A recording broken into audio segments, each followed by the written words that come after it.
Welcome to hour number 3 live right here on this Wednesday on the early line on SportsGrid. He is Donnie right side. I am Ben Stevens. Our third and final hour together up until 11 a.m. Eastern time. Breaking news that we just shared from a guest we expect to have here in just about 25 minutes or so. Boomer Esiason on his own radio show, Boomer and Geo on WFAN and CBS Sports Network share that it's a lock that Ben Johnson will be tabbed the next head coach of the Washington Commanders. The Detroit Lions offensive coordinator at this current juncture. We'll hopefully hear from Boomer about that very process in just a little bit. Some of us learned that Antonio Pierce is not expected to be the Raiders' next head coach. He is the Raiders' next head coach. Some of us might have been enjoying their birthday weekend a little bit too much. And Donnie, speaking of coaching changes, the big news yesterday from the Bucs, Milwaukee firing Adrian Griffin in his first year at the helm of this Bucs franchise, despite the second best record in the Eastern Conference, 30-13 in their first 43 games of this NBA season. So what is the Bucs' outlook? We break it down now by asking the people out there and Fade the Public.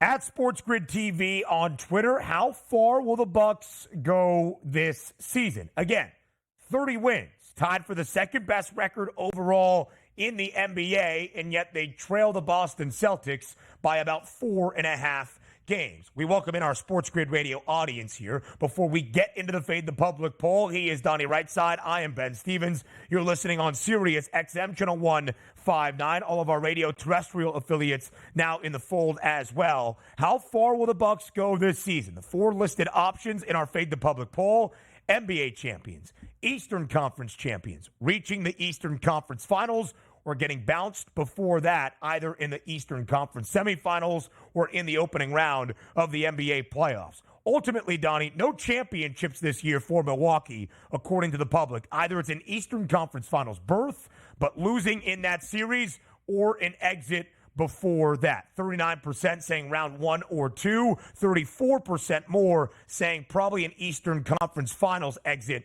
for the Bucs as well. DRS, you fading the public?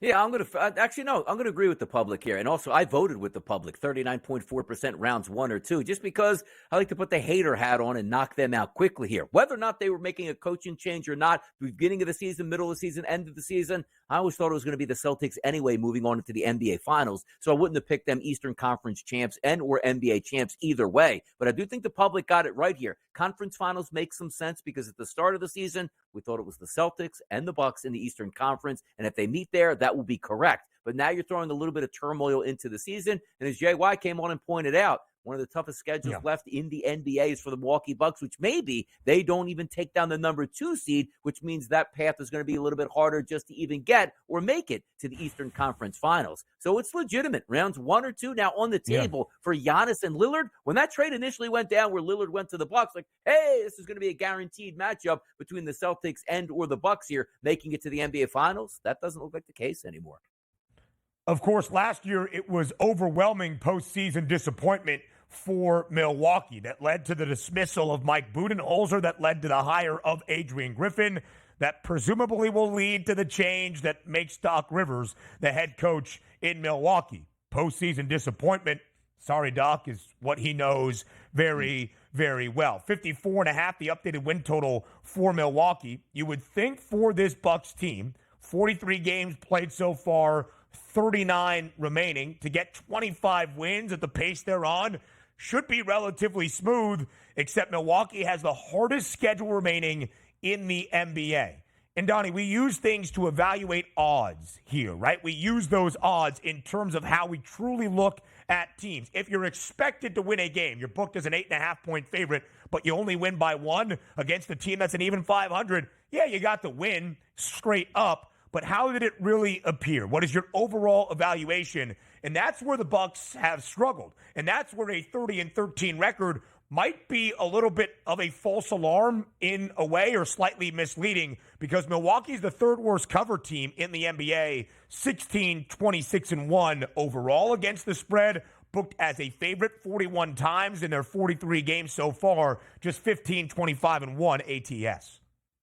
Yeah, if you even look at, let's just equate this to other sports, Ben, and have some fun with this, right? Yeah. You take a look at the head coach coming in. It's like, okay, we removed the rookie coach. It didn't work out. Well, in college football, it'd be nice if, like, Auburn, after 3 games in the season, goes, you know what? Coaching situation isn't working out. Hey, look, Nick Saban's on the sidelines. He would love to coach Auburn. Hey, Nick, come on in and turn this around. Vibes would be high out on the plains, no doubt about it. Same thing in the NFL. We're going to hire our coach midway through the season, and Belichick hasn't taken his shot with Atlanta. You know what? I don't think this is working out well. Let's bring in Belichick here to see if we can win a Super Bowl. Ooh, that makes some sense here. So in the NBA form that we take a look here at the Bucks, you're not getting Phil Jackson to come in midway and say, you know what, this guy was just waiting for the opportunity to come back and strike while the iron's hot, and now it is. You're getting Doc Rivers, who last time I checked, like 25 years in the NBA, won championship, which, yes, he won one, but there was a lot more teams that he should have had riding into the finals with a legitimate chance to win that never even made a finals appearance. That's what I think everybody's laughing at. It's not so much they fired the head coach, it's who they're actually hiring to bring in, and is that going to instill, like, hey, faith in the organization, we're on the way up? Because Doc Rivers in Philadelphia certainly wasn't the tactician we hoped he would be, and certainly saw teams that were really talented and number 1 overall seeds really underachieve.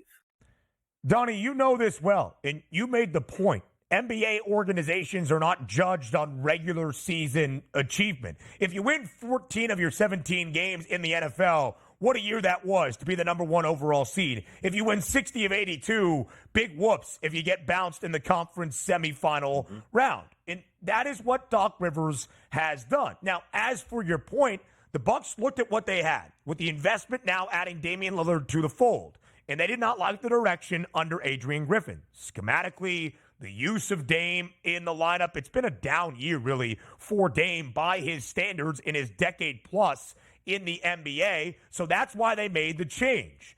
But if the change results in the hire of Doc Rivers, that's where the jokes and the questions come in. Doc Rivers last won an NBA championship in 2008 with the Boston Celtics. That's 16 years ago. He last made an NBA Finals in 2010. That's nearly a decade and a half ago, a very long time. 7 seasons in LA with the Clippers, 6 playoff appearances, never into the Western Conference Finals. 3 years in Philadelphia, at least 49 wins all 3 seasons, 3 playoff appearances, never into the Eastern Conference Finals. That is where Doc Rivers falls short. And in terms of having the opportunity to clinch series, as we shared, when if teams have won 3 games in a playoff series, either in game 4, 5, 6, or 7, they have a 16-33 straight-up record. They can't close it when they need to in the most significant moments. To baseball, up next, here on the Early Line.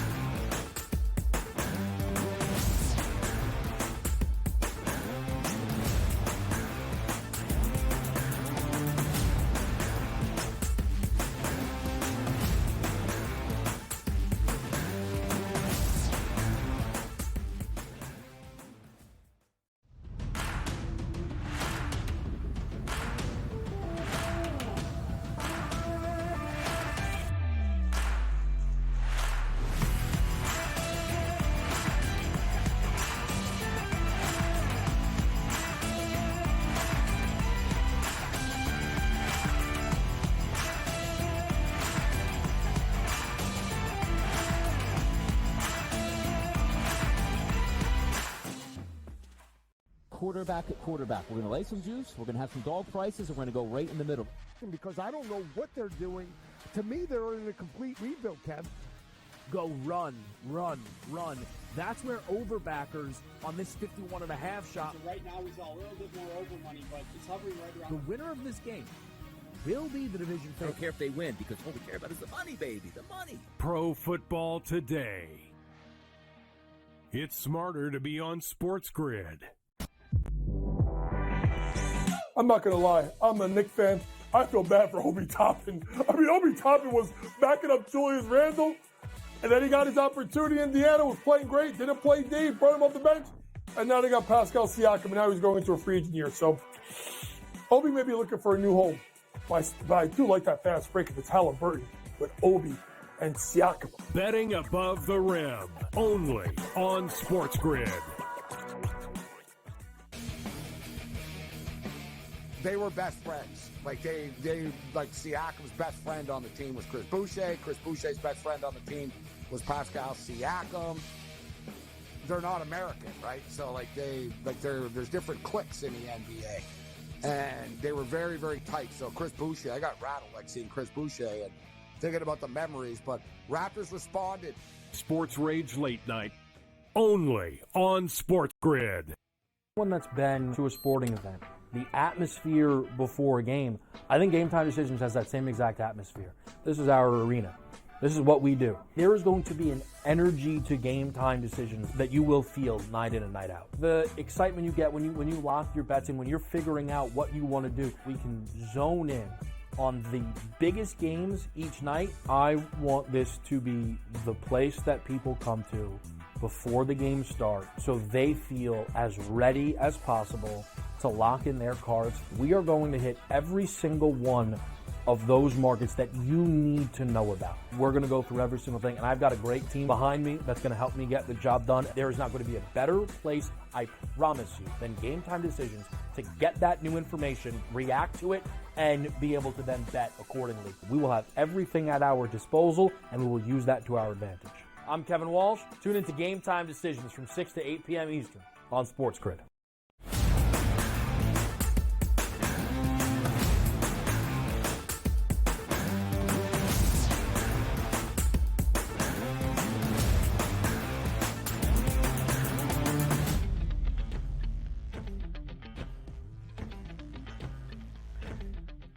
Live right here on this Wednesday on the early line, a Hall of Fame type of day in the world of MLB. I am Ben Stevens. He is Donnie Rightside, and joining the early line Hall of Fame, that would be our MLB insider and the host of Newswire, Craig Mish, is here on this Wednesday on TEL, the Hall of Fame class of 2024. Three individuals, Craig Mish, Adrian Beltre and Joe Mauer on their very first time on the ballot, and Todd Helton, after 6 times on the ballot, will make his way to Cooperstown as well. Craig, let's dive right in. We thank you for being here. What is your assessment of the Hall of Fame class of 2024?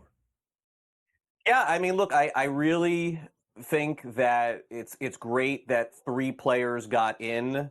I'm sort of in between the big hall and the small hall people. I'm a little disappointed that Donnie fell off the ballot with all the PED speculation. You know, I mean, it'll be down to the SportsGrid committee to get him in a few years from now. It's just the nature of where we are. You know, I mean, they can only put Donnie so many people back on the ballot. And, you know, I think you're going to have to stay away from some of those, you know, betting enhancer drugs. But regardless of that, guys, as we really dive into the actual players who got in, I was very happy to see Adrian Beltre get the kind of percentages that he did. I thought that was well deserved. Todd Helton makes a lot of sense. You can't really decide where you play. Coors helped him. Let's be real. He did get help by Coors, but his numbers do stack up to be a Hall of Famer. The surprise for me was Joe Mauer getting in on the first try. I did not see that happening. I thought he'd get into the Hall of Fame eventually, but what I think, guys, and I've said this for years about the Hall of Fame and things, that we still are in this old school wave of thinking.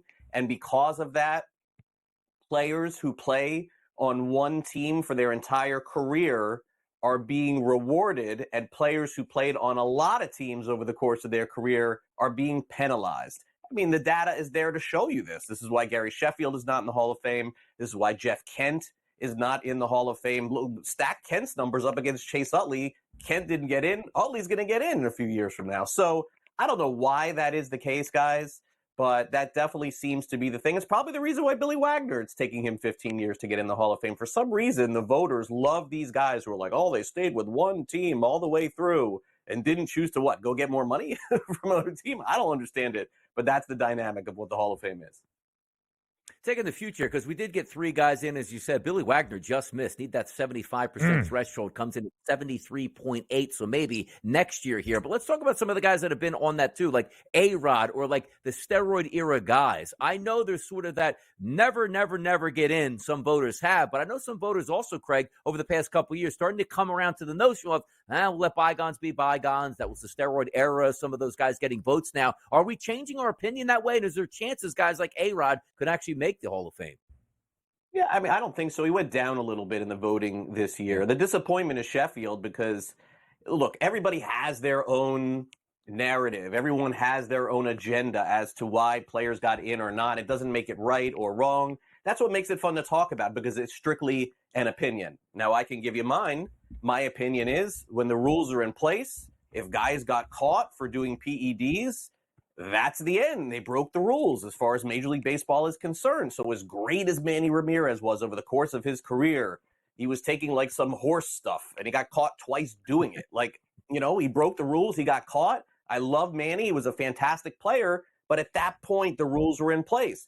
Alex Rodriguez got suspended for a year from Major League Baseball for the stuff that he did. Maybe the best player I've ever seen. But at some point, you have to reward the players who didn't break the rules and penalize the players who did break the rules. Gary Sheffield broke no rules. It was all speculation. He was not caught doing anything. So for me, however he ended up not getting caught or not doing it at all, which is probably the most likely scenario, to me, he is a Hall of Famer. So, Donnie, that's my explanation for it. A lot of people don't like that. They're like, how can you not put Manny Ramirez in? How can you not put Alex Rodriguez in? How could you not put Rafael Palmeiro in the Hall of Fame, too? These guys got caught and suspended when the rules were in place for doing PEDs. So to me, that's my line of demarcation. It's not for a lot of others, but that's mine.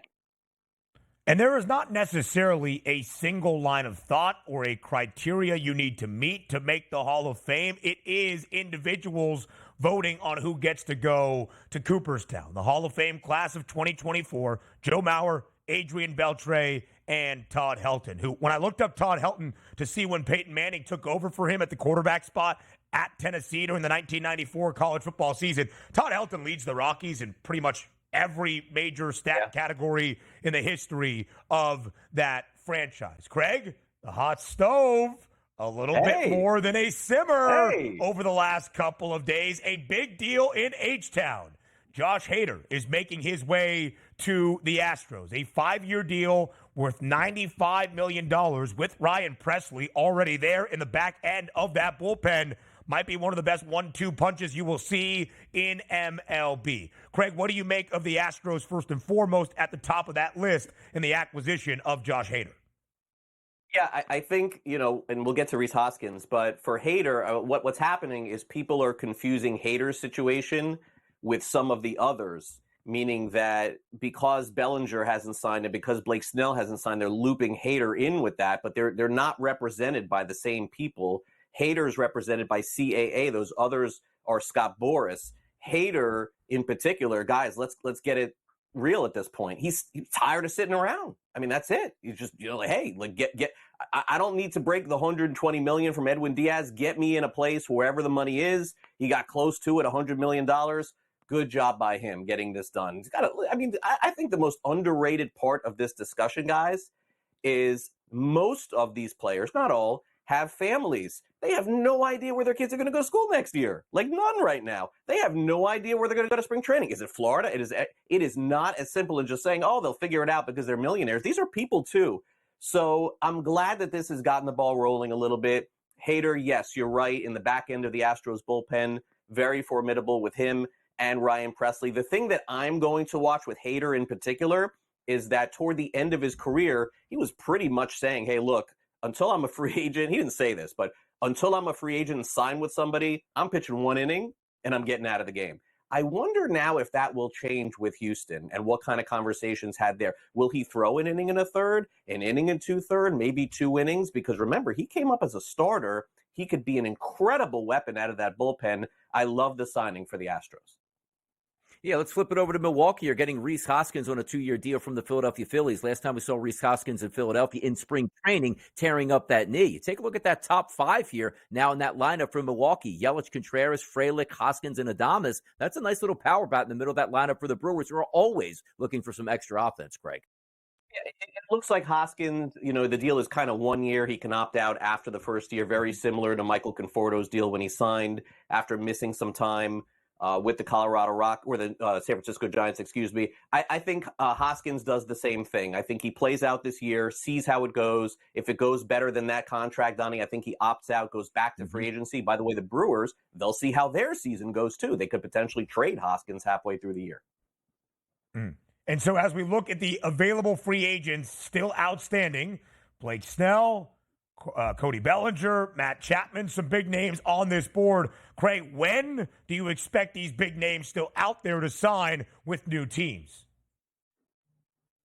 I have no idea. Okay. I don't know. I'd be guessing. I think Soler is next up. That would be my guess. Okay. I think Soler will get his 2-year contract, probably from some team in the American League soon. And that would be my guess, Ben. But honestly, nobody knows. Everybody likes to say they know, and they go on TV all over the country saying they know, or they go on radio saying they know. They really don't. They have no idea. No one has a clue. You want me to throw something out there and have Rebecca post it on social media? If it hits, I'll ask you guys to retweet it. And if not, we'll just ignore it, because we could do that too. So I thought you were going to do it. I was going to say, yeah. Toronto Blue Jays. Put it out there. Soler is going to sign with the Toronto Blue Jays in the next 7 days. You heard it right there. Jorge Soler going to Toronto. More than the early line next.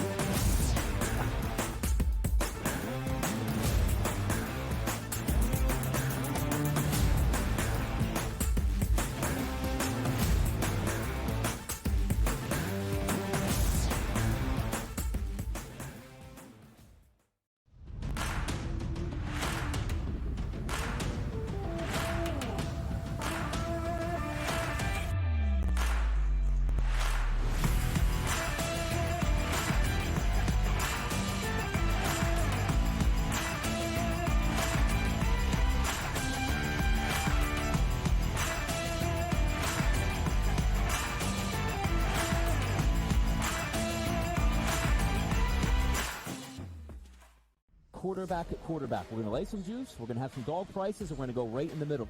Because I don't know what they're doing. To me, they're in a complete rebuild, Kev. Go run. That's where overbackers on this 51.5 shot. So right now, he's a little bit more over money, but it's hovering right around. The winner of this game will be the division I don't favorite. care if they win, because all we care about is the money, baby. The money. Pro Football Today. It's smarter to be on SportsGrid. I'm not going to lie. I'm a Knicks fan. I feel bad for Obi Toppin. Obi Toppin was backing up Julius Randle, and then he got his opportunity in Indiana, was playing great, didn't play D, brought him off the bench, and now they got Pascal Siakam, and now he's going into a free agent year. So Obi may be looking for a new home. But I do like that fast break if it's Halliburton with Obi and Siakam. Betting above the rim, only on SportsGrid. They were best friends. Siakam's best friend on the team was Chris Boucher. Chris Boucher's best friend on the team was Pascal Siakam.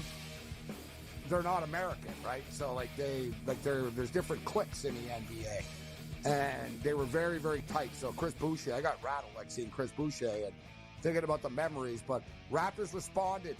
Sports Rage Late Night, only on SportsGrid. One that's been to a sporting event, the atmosphere before a game, I think Game Time Decisions has that same exact atmosphere. This is our arena. This is what we do. There is going to be an energy to Game Time Decisions that you will feel night in and night out. The excitement you get when you lock your bets in, when you're figuring out what you want to do, we can zone in on the biggest games each night. I want this to be the place that people come to before the games start so they feel as ready as possible to lock in their cards. We are going to hit every single one of those markets that you need to know about. We're going to go through every single thing, and I've got a great team behind me that's going to help me get the job done. There is not going to be a better place, I promise you, than Game Time Decisions to get that new information, react to it, and be able to then bet accordingly. We will have everything at our disposal, and we will use that to our advantage. I'm Kevin Walsh. Tune into Game Time Decisions from 6 to 8 p.m. Eastern on SportsGrid.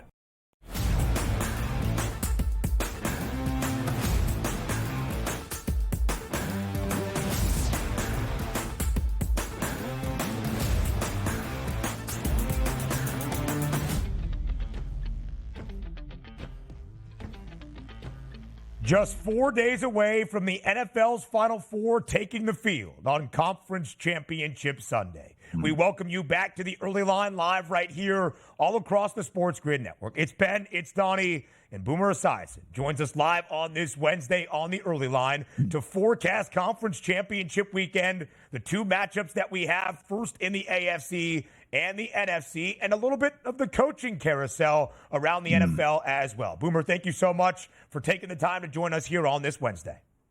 Ben and Donnie, great to be with you as always. So let's get started.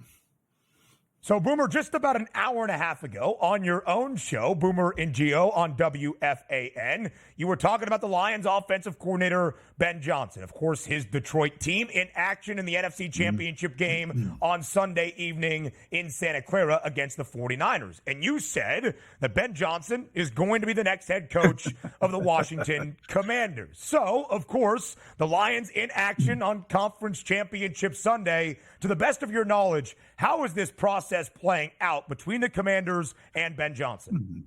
Well, I think that there's a relationship there between Adam Peters, their new GM, and Ben somewhere along the line.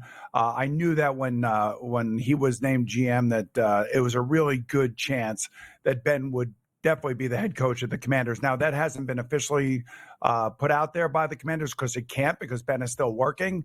But I firmly believe in my heart that he will be the next coach of the Washington Commanders. And if I'm wrong, I'll come on here when Ben's season is over, whether that be all the way through the Super Bowl or after they play the 49ers this weekend, and apologize. But I do believe in my heart that he is going to be hired by the Commanders. And that's why I went on my show this morning and basically said it was a slam dunk that he's going to be the head coach. So hopefully I'm not going to look like an idiot in the next couple of weeks. Yeah, by the way, getting a head coach there of his ilk, I mean, he runs great schemes. We know that from the Detroit Lions. And also, what a great couple weeks here for that Washington franchise, turning it around. And maybe in a few years, Boomer, they can wind up in AFC, NFC Championship weekend, which brings us to the games this weekend. Before we break them down, Boom, any chances here to take a look at these four teams and say, you know what? A little surprised this team got here this far, or how they actually got here? No, not at all. As a matter of fact, I guess the Lions are probably maybe a little bit of a surprise because I don't think anybody thought that they would be in the NFC Championship game, but we all knew that they were going to get better. What we didn't know was going to be how good their rookie class was, and their rookie class has turned out to be tremendous, especially on the offensive side of the ball. But you could also say the same thing about Jack Campbell in the middle of the defense. But to me, their offense, and I asked Frank Reich, my buddy, about the offenses in the NFL, and I said, who's got the best offense right now in the NFL? And I wasn't talking really about players. I was talking more about scheme, because I think Mike McDaniel down in Miami and, of course, Kyle Shanahan out in San Francisco run great schemes. And I also thought Matt LaFleur, we saw the growth of Jordan Love over the last few weeks of the season. I thought he had some great concepts too. But without a heartbeat even being had, he said Ben Johnson in Detroit runs the best offense right now, scheme-wise. And I think that the players that he has to work around with Amon-Ra St. Brown, Jamison Williams, of course, Jahmyr Gibbs, and David Montgomery and Sam Laporta, I mean, it's a plethora of great players that you can actually move around on a chessboard, which is what he's doing. So maybe a little surprised that they are this good with this offense right now, but I love the coaching. Unfortunately, I think both coaches last week, Detroit with Dan Campbell and, of course, Todd Bowles in Tampa Bay, terrible coaching at the end of the game with the time management and everything else. But Dan Campbell moves on, and I think he deserves a lot of credit for what he's been able to accomplish there. Year number 3 for Dan Campbell in Detroit. The Lions into the NFC Championship game for the first time since 1991's NFL season. The Chiefs, though, very accustomed to being in action on Conference Championship weekend. 6 years now with Patrick Mahomes as the starting quarterback, Boomer, and 6 AFC Championship game appearances. In your estimation, how would you describe this 6-year run KC has seen with Mahomes as its starting QB? Well, it's incredible. It's not Tom Brady-esque just yet, but he's getting close. I think Tom had 8 straight AFC champions. This is going to be his 6th. And who better to go into Baltimore and try to beat that defense and that team than the best quarterback in the league, and that is Patrick Mahomes. He's unflappable. Watching him last week, I think they ran only 43 3 real plays. I think there were 4 kneel downs that they had, and they should have had 34 points if McCole Hardman doesn't fumble the ball out of the end zone.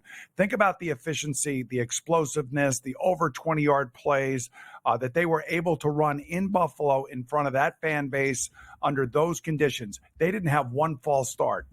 This wasn't like Houston going into Baltimore last week with a rookie quarterback, a shaky offensive line, guys jumping off sides, pre-snap penalties. You could see just what it takes to win a game on the road and how difficult it is to do that. And that's why I think this game going into Baltimore with Patrick Mahomes is so interesting, because you have 2 of the best defenses in football. And Baltimore, I think, got the ball 31 times on turnovers on defense during the regular season. It's one of the reasons why they were able to blow out so many good teams this year. The one thing that the Chiefs don't do is they don't turn the ball over, especially in big games. That's not been their MO, and it's certainly not going to be the MO for them going into this game against Baltimore. Let's get right into that AFC Championship matchup this Sunday, 3 p.m. Eastern. That's going to be Mahomes and Jackson lining up here. Of course, it's Kansas City and Baltimore. Line currently sitting here, Boom, -3.5 as a favorite towards the home team, the Baltimore Ravens, and a total of 44.5. Is there a particular matchup that you're really waiting to see in this game?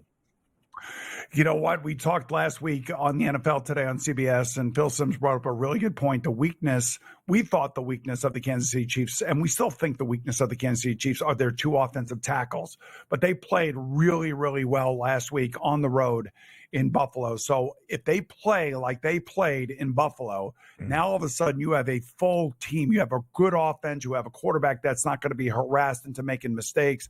And you have a guy in Patrick Mahomes who loves the challenge of something like this. So I love the Chiefs and the 3.5 points here. I know a lot of people are going to be looking at Baltimore's year and they're going to say, they beat all these winning teams. They beat them by double digits. They should be able to do that again here. But they didn't see each other during the year. And Kansas City has the second-ranked defense in the NFL. They are more of a defensive and running team than they really are a passing team.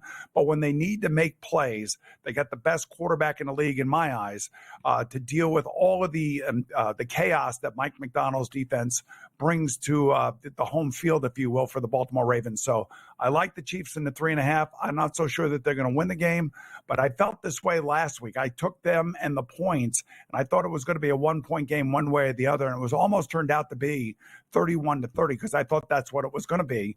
But I do like the Chiefs and the points on the road here. The Chiefs with Patrick Mahomes as its starting quarterback, as an underdog since he became the starter in 2018, 8-5 outright as an underdog. So Mahomes makes his 6th consecutive AFC Championship game start. It is the first AFC title game for Lamar Jackson. Boomer, as you know well, when titles are on the line, the focus is on the quarterbacks. What do you expect out of the quarterback play in the Charm City on Sunday afternoon?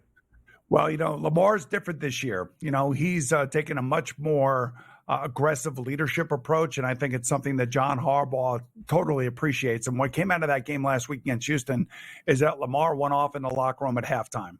Lamar was yelling at Ronnie Stanley, his left tackle, a couple times for missed blocks. So this is a different Lamar than what we've seen before. Now, on the field, he's still the same guy. He's going to run with the ball. I don't think he was totally happy with their passing game last week, and nor should he have been because they only threw for about 157 yards or so. So I think this week he's going against a much better defense than he saw last week in Houston. It's going to be a lot tougher for him to run, I think. I think Steve Spagnuolo will have something special for him defensive-wise. I wouldn't be surprised if we see 5 defensive linemen rushing at times to try to keep Lamar in the pocket and make him beat you with his arm. So the same player that we saw, say 3 or 4 years ago when he won the MVP and was basically uncontrollable on the field, is still that player. The difference now is that he is committed to winning. He is a true leader of that team. So I think that's where we see the biggest difference. But I think on the field, it's still the same players, still the same circumstances that this defense is going to find itself in. And I think this game's going to be a lot closer simply because of Kansas City's defense. Yeah, 2 MVPs going at it this Sunday. It's going to be fun to watch, which includes going out to Santa Clara. If you take a look at a dome team here, Boom, in Detroit, you're going to get dome-like conditions out there. 70 degrees, light winds, no rain in the forecast. A line of -7 as a favorite at the FanDuel Sportsbook for the 49ers and a total of 50.5 points. Give us a look here for Detroit and San Francisco. All right, I like Detroit here with the points. I like San Francisco to win the game. As long as it's not raining and Brock Purdy, glove on, glove off, glove on, glove off. He didn't play that well last week. He was all over the place, and it was raining, and I understand that. And he's probably got smaller hands. This is why they measure the hands at the combine. But I expect he will play better this week. If Aaron Glenn blitzes him, he'll tear them up. I don't think that Deebo Samuel is going to play. If he does play, I don't know how effective he would be, and that is a big loss for them. But they could still win without him. I do think that on the road, Jared Goff, when he went to Dallas and he went to, I think it was Chicago late in the season, he threw 2 interceptions on both of those games, and they lost both of those games. When he doesn't throw a pick, they usually win. I could see an interception or 2 here by Jared Goff, but I do think they covered the number, and I do think it's a high-scoring game. The Detroit Lions on the road this year, 7-2 against the spread.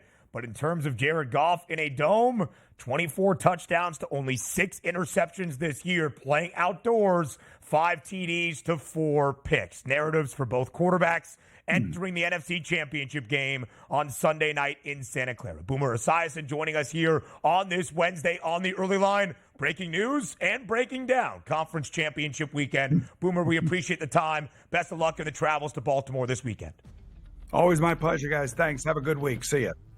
Thank you so much for being here. We go to the hardwood to handicap action up next.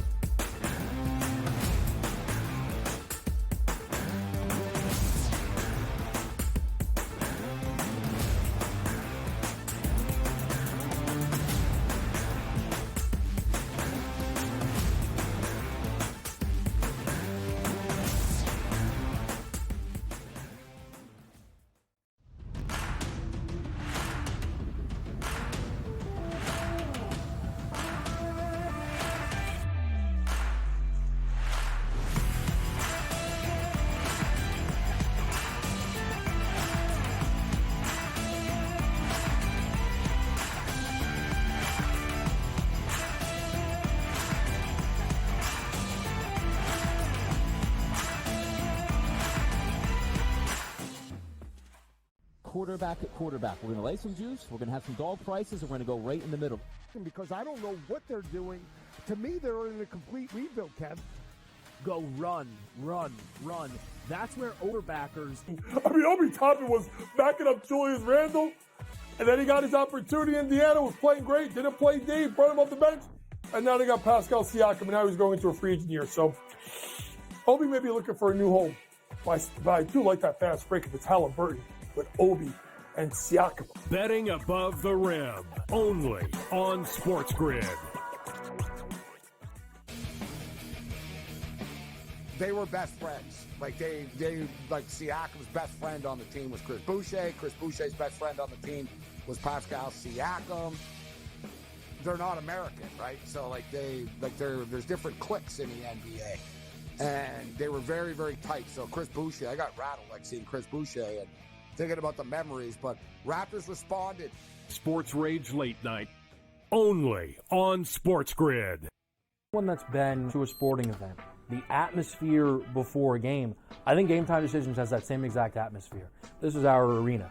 This is what we do. There is going to be an energy to Game Time Decisions that you will feel night in and night out. The excitement you get when you lock your bets in, when you're figuring out what you want to do, we can zone in on the biggest games each night. I want this to be the place that people come to before the games start so they feel as ready as possible to lock in their cards. We are going to hit every single one of those markets that you need to know about. We're going to go through every single thing, and I've got a great team behind me that's going to help me get the job done. There is not going to be a better place, I promise you, than Game Time Decisions to get that new information, react to it, and be able to then bet accordingly. We will have everything at our disposal, and we will use that to our advantage. I'm Kevin Walsh. Tune into Game Time Decisions from 6 to 8 p.m. Eastern on SportsGrid.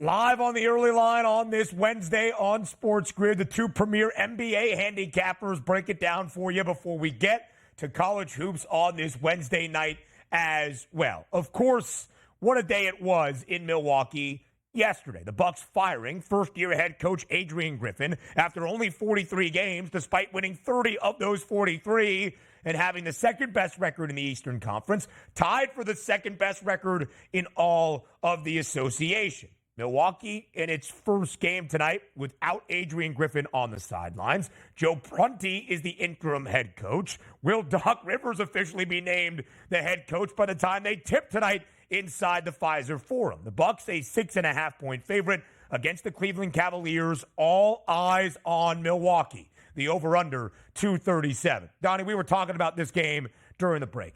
Is there any chance in the world with a referendum-type game the Bucks do not cover as a 6.5-point favorite against the Cavs, blowing Cleveland out by double digits? Or at least it might be one of those, Ben, look, first quarter bet here on the Milwaukee Bucks where they're going to come out and maybe enforce their thoughts of saying, you know what? It was the coach's fault. Watch this. We're up 31-17 at the end of the first. Or is it going to be the narrative where you see that 6.5-point number and say, yeah, that makes a little bit of sense, and now up to 7. But this is the Cleveland Cavaliers. Are they not the hottest team in the NBA right now, just absolutely wrecking shop everywhere they go? So you're going to face that narrative against a team that really wants to win and is playing well in the Cavaliers. I'm more of I'll take the Cavaliers to cover full game, but they might have to weather the first quarter storm here in Milwaukee. Yeah. The Cavaliers, the hottest team currently in the NBA, winners of 8 in a row. Part of the reason you could argue, if you're doing the odds evaluation, that Milwaukee was less than pleased despite a 30-13 record with Adrian Griffin's performance as the head coach is because it felt very stale. Not only the schemes, both on both sides of the floor, not only his incorporation of Damian Lillard into the lineup in Milwaukee, but 16-26-1 against the spread is the cover record for the Bucks. Third worst cover percentage in the NBA. 15-25-1 against the spread when booked as the favored side. Meanwhile, for the Cleveland Cavaliers, a good cover team this year, 22-17-2 against the spread. In this 8-game win streak, they have covered in 7 of the 8, but booked as a favorite in all 8 games, also under in 5 of the 8 games as well. I like the idea opening half, opening quarter, Milwaukee with something to prove tonight inside the Pfizer Forum. Next up, we go out to the Western Conference. The Dallas Mavericks have seen Luka Doncic return to the fold and lose 2 consecutive games with Luka out there despite 33-point triple-doubles in both of those 2 games. 240.5 the total tonight in Dallas as the Mavs get ready to welcome in the Phoenix Suns. A 2.5-point spread in favor of Phoenix. If the Cavs are the hottest team in all the association, 8 consecutive wins, Phoenix is the hottest team in the Western Conference, Donnie. Make that 6 in a row now for Phoenix. This is what we're finally waiting for, Ben. Look at the anticipated starting lineup. No injuries here. Booker, Beal, Allen, Durant, and Nurkic. And also, doesn't that line tell you a little bit? Yes, playing great basketball now, but also favorites on the road against a quality opponent here in the Mavericks who are expected to have Doncic and also Irving in the lineup. But if you don't want to take the side, a little bit nervous of the Suns, maybe they can fall back here and not be playing as well as we thought they were playing. Well, take a look at that total, 240s here. I think we get a lot of points out of both sides here. Triple-double certainly on the market here for Luka Doncic, but also a big performance out of that Suns offense. They're finally healthy. Let's see what they have. I'll back them tonight against the Mavericks. Luka Doncic has scored 33 points in both of his games since returning to the lineup. His points prop tonight, 33.5. Lost in the historic night on Monday, by the way, with Karl Anthony Towns scoring 62 and Joel Embiid having a 70-point, 18-rebound performance, was the 43 points scored by Kevin Durant, including a double-clutch game winner at home against the Chicago Bulls. It was magical what KD did on Monday night for Phoenix. Their 6th consecutive victory did not cover as a 5.5-point home favorite against Chicago. In fact, the Suns are the second worst cover team in the NBA, even worse than the Milwaukee Bucks, in just 10, 19, and 2 against the number when booked as the favorite side, although only laying 2.5 points tonight on the road in Dallas. We go to San Francisco up next. The Golden State Warriors, 6.5-point favorite against the Atlanta Hawks. Now, a lot of speculation around this Atlanta roster with DeJounte Murray being floated as a trade piece ahead of the deadline in the association. 235, the number 4 Golden State. This is their first game, of course, since the unfortunate and untimely passing of their assistant head coach, Dejan Milojevic, who passed away suddenly last week due to a heart attack. Golden State back on the floor tonight as a 6.5-point favorite at home inside the Chase Center. We do know rest is a big advantage here, and Golden State certainly has that, but these are really unique circumstances here. There's two thoughts of process heading into this game. They've had some time to reflect. The NBA gave them the right amount of time. Take those next 2 games off, get your, affairs in order, be able to, go out and say, you know what, all right, we're going to move past this here. We're going to remember our coach, and we're going to honor him playing in a game, because I do like that. It's going to be an emotional night in Golden State tonight, which I do think might be a detriment maybe off the bat. But if we're looking at that number here, that is a strong Golden State line here that we're taking a look at based on the fact that they are rested here. But certainly, how much practice were they getting in? How much focus on an NBA game situation? Sometimes, Ben, as we know, professional athletes, where are they safest there? Playing on the basketball court. You can leave all those issues of the world behind and just get after it. And I do expect a big effort for Golden State tonight. And also, no Trae Young once again in the lineup here for the Atlanta Hawks anticipated. I'm going to take the Golden State Warriors in an emotional game back in San Francisco to get the winning cover tonight. Golden State had a winning record, 15-14, entering their Christmas Day game against the Denver Nuggets. They have lost in this recent span 8 of their last 11, just a 3-8 record. As the favorite this year, not the best covering numbers for Golden State, 7-16 against the spread. But it will be an emotional night in San Francisco as Golden State honors their former assistant coach, Dejan Milojevic, as he passed away suddenly last week. Elsewhere around the association tonight, we go to San Antonio, where the Oklahoma City Thunder on the second leg of a back-to-back. They won last night in a controversial and contentious ending at home against the Portland Trailblazers. Jalen Williams, the game-winning shot under 10 seconds remaining in regulation, but OKC did not cover as a 13.5-point favorite against the San Antonio Spurs. Now an 8-point favorite, having to make the trip from Oklahoma City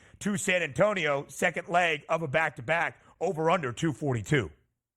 Yeah, as long as Wembanyama's in the game and he's going to be anticipated in that starting lineup once again tonight, I'll take the points here. I'm always, look, again, rested and ready is one thing. We know the San Antonio Spurs aren't a great team here, but the Thunder coming off that controversy and also not playing a great game against the Trailblazers, who are a bad basketball team. I'll take the points at home with the Spurs tonight, Ben. As you look at this matchup as well, we've talked a lot about the NBA MVP awards.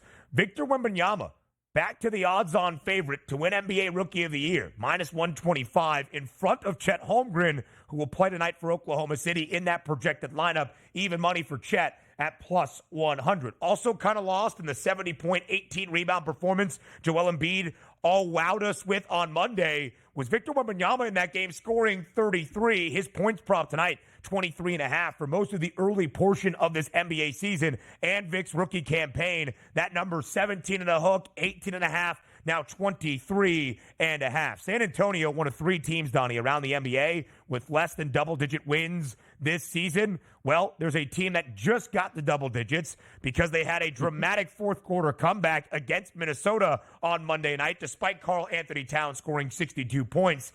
That's the Charlotte Hornets. They have 10 wins now, but they just traded Terry Rozier. They could be in a fire sale. Charlotte on the road tonight against the worst team in the NBA.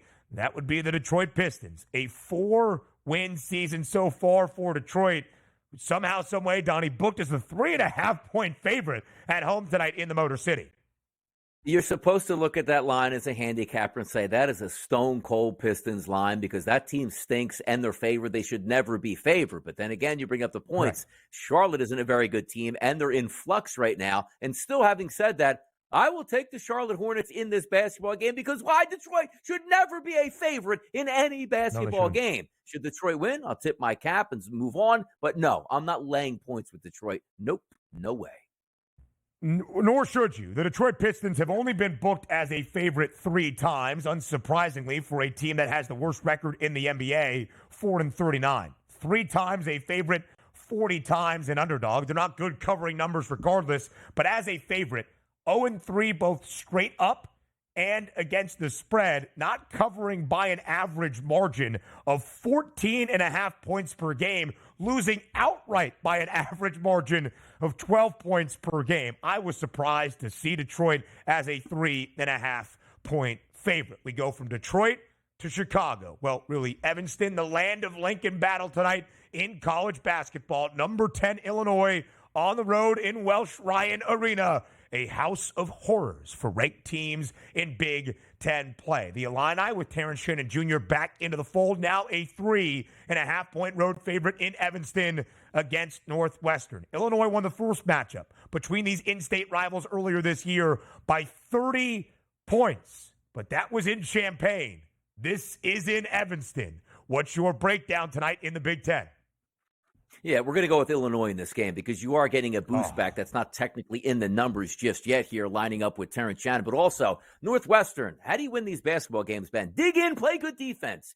You know who's the worst defensive team in Big Ten play? It's Northwestern here. You know who fouls more than any other team in Big Ten play? It is Northwestern here. You know who's 13th out of 14 teams at defending the three-point line? It's Northwestern. You know who's 13th out of defending inside the arc out of 14 teams? It's Northwestern. Give me Illinois in a rout in Evanston tonight. How about that? Give me the Cats plus 3.5 and sprinkle that money line at plus 126. Northwestern has a 5-4 straight up record against ranked opponents in the last 2 years. The only Big Ten team with more wins against a ranked foe is Purdue, and the Boilermakers have 5 of them this year. You don't walk into Welsh Ryan Arena and come away with a victory easily if you're a ranked opponent. Give me the Cats, who are a perfect 3-0 at home, by the way, including a victory over then number 1 Purdue, now number 2 in the country, back on the first day of December. We talked about this game earlier on in the show. What a showdown in the SEC tonight. In Tuscaloosa, the Crimson Tide host the Auburn Tigers. Yes, Auburn is ranked inside the top 10, but they're a 3.5 point dog tonight against Alabama. Auburn, number 1 defense in the SEC so far. Also, Auburn, number 1 at turning the basketball over against their opponent. Why is that important? There's 14 teams in the SEC. Do you know who turns the basketball over more than any other SEC team? It's Alabama. Now, we know, living and dying by the three-point line, Alabama can do that. You know who's number 1 at defending the three-point line in the SEC? That is Auburn's defense. Also, if we're taking a look at point distribution here, 40% of the points of Alabama come from the three-point line. 12th out of 14 teams at letting you score from the three-point line, that's Auburn. It's a great matchup for Auburn defensively against Alabama. Auburn handles Bama on the road tonight. What a road win that would be for the Auburn Tigers. These two teams atop the SEC, the Crimson Tide 4-1, the Tigers the best record, a perfect 5-0. That total of 161.5 speaks to the pace of the Alabama Crimson Tide. K-State, one of the best records in Big 12 play, 4-1, but they're a 7.5 point dog tonight in Ames against Iowa State. That speaks to the magic that is Hilton Coliseum. A best bet coming your way up next, live right here on the Early Line.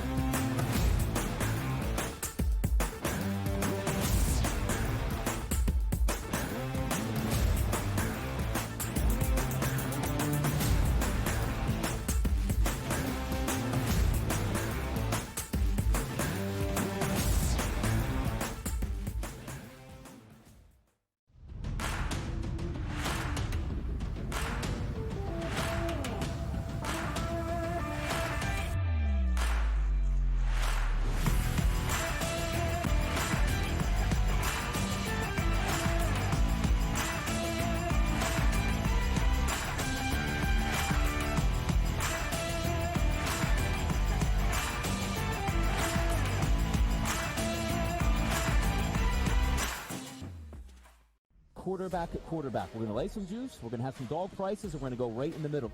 Because I don't know what they're doing. To me, they're in a complete rebuild, Kev. Go run, run, run.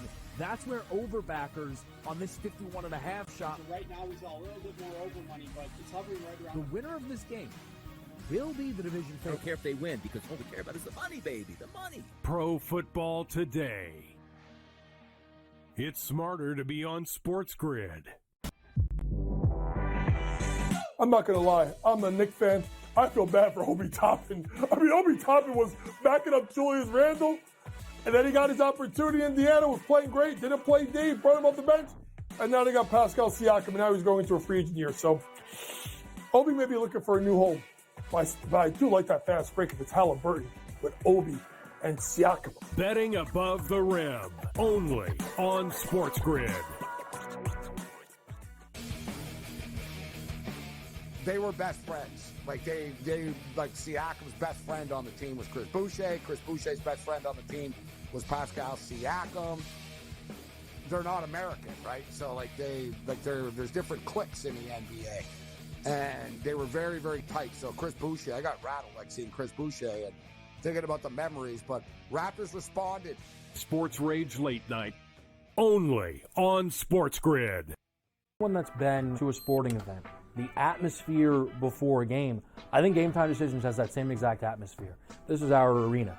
This is what we do. There is going to be an energy to Game Time Decisions that you will feel night in and night out. The excitement you get when you lock your bets in, when you're figuring out what you want to do, we can zone in on the biggest games each night. I want this to be the place that people come to before the games start so they feel as ready as possible to lock in their cards. We are going to hit every single one of those markets that you need to know about. We're going to go through every single thing, and I've got a great team behind me that's going to help me get the job done. There is not going to be a better place, I promise you, than Game Time Decisions to get that new information, react to it, and be able to then bet accordingly. We will have everything at our disposal, and we will use that to our advantage. I'm Kevin Walsh. Tune into Game Time Decisions from 6 to 8 p.m. Eastern on SportsGrid.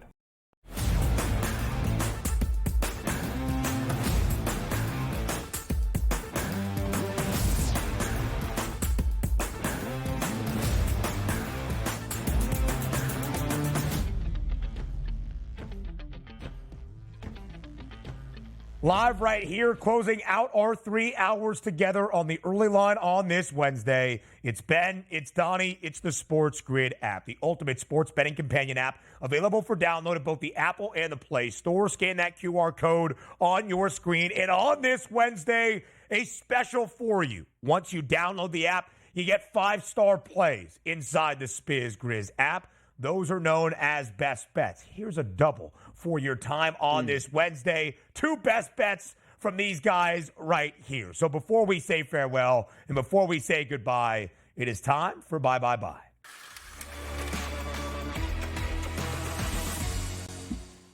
Donnie right side, what do we like on this Wednesday?